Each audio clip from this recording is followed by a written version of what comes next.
So midweek we were served with some spicy fixtures with Newcastle taking on Liverpool and Arsenal taking on Manchester United, drawing most of the eyeballs in the midweek fixtures. But it was Chelsea, man. In a span of 5 days, after making 7 changes between the two games, just brushed aside Aston Villa and Southampton. It was 3-0 at the weekend and 5-1 last night.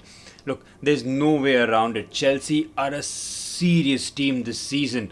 The squad isn't perfect, but in terms of balance, the depth, and that quality in abundance, we have quickly become a team that no one really wants to face. I mean, let's be honest, it could have been 10 last night, and that is no exaggeration. Look, Russell Martin has admirable intentions in terms of how he wants his team to play. He's a good coach, and they did compete. I mean, they played some great patterns between the two boxes, but every time Chelsea went forward, we felt like we could have scored, and that's exactly what happened. It was 5-1 at the end, but it could have been so much more. They make far too many errors. I mean, individually and collectively as a unit, it's almost like you just wait for your moment and just pick them apart. I mean, Felix and Palmer were running riot. Some of their combination play and passes towards each other was really sublime at times.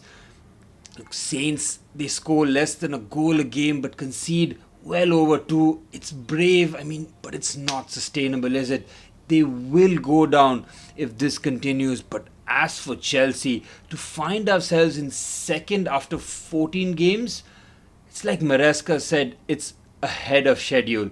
But the goals are flowing, man. We're the top goal scorers in the league, and everybody's really filling up now. Even Sancho getting his first.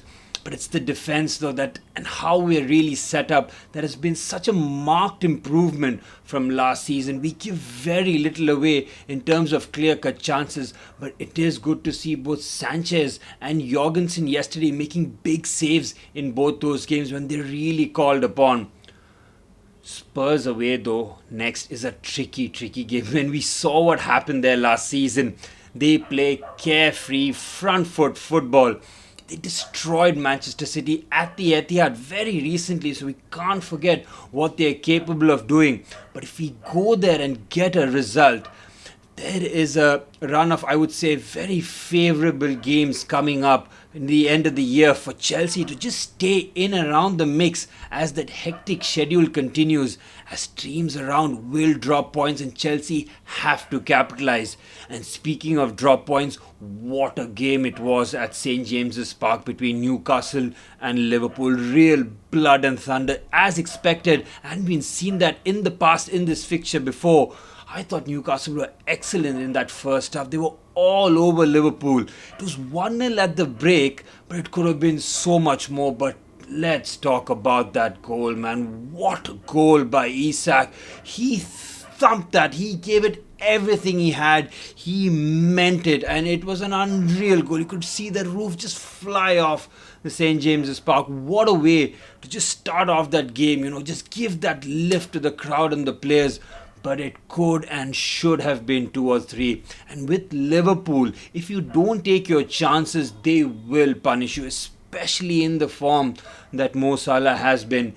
That setup for that first goal was so good, but the finish by Curtis Jones was expert. It was behind him. The way he managed to just guide that past the keeper was brilliant, and then Salah adds 2 of his own. That goal to take Liverpool to that 3-2 lead was just typical Salah, close control and finish, and it was just brilliant. And Liverpool was looking like they were just going to get those 3 massive points away from home.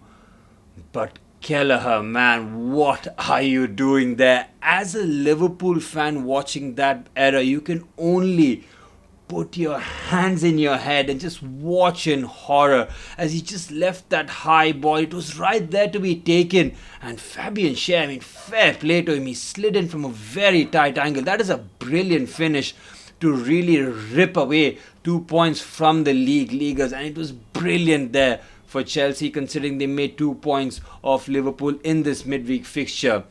And then there was that highlight fixture of this midweek games. It was Ruben Amorim's first real big test. He drew against Ipswich. He had a comfortable 4-0 against Everton. I think the scoreline though flattered United as they really capitalized on Everton's mistakes rather than creating brilliant goals of their own. But it was a big test, man, going to the Emirates against Arsenal.